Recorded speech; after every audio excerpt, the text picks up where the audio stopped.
ఒక నిజమైన మంచి స్త్రీ తన విధేయతను మాటల్లో గొప్పగా చెప్పుకోదు.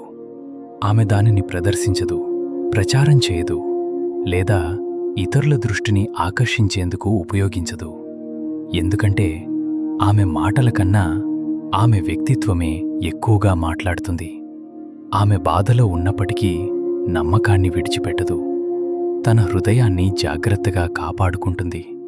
తన మాటల విషయంలో సంయమనంగా ఉంటుంది. నిశ్శబ్దమైన గౌరవంతో జీవిస్తుంది.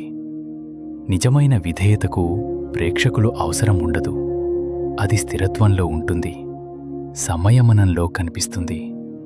పరిస్థితులు కష్టంగా ఉన్నప్పుడు ఆమె చూపించే ప్రవర్తనలో ప్రతిబింబిస్తుంది. అలాంటి స్త్రీయే కాలంతో మారని, ఎప్పటికీ భర్తీ చేయలేని వ్యక్తిగా మారుతుంది.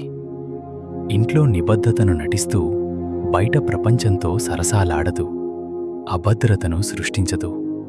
తన భాగస్వామిని ప్రతిరోజూ ప్రత్యేకంగా అనిపించేలా చేస్తుంది. ఎవరికీ తెలియకపోయినా ఆమె బంధాన్ని కాపాడుకుంటుంది. ప్రేమ అనేది ఆర్భాటంలో కాదు, సంయమనంలో నిరూపించబడుతుందని ఆమెకు తెలుసు. తాత్కాలిక ప్రశంసల కంటే నమ్మకానికే ఆమె ఎక్కువ విలువ ఇస్తుంది. విధేయత అనేది శబ్దం కాదు, అది స్థిరత్వం. మరియు ఆ స్థిరత్వమే శాశ్వతంగా నిలిచిపోయే ప్రేమను నిర్మిస్తుంది.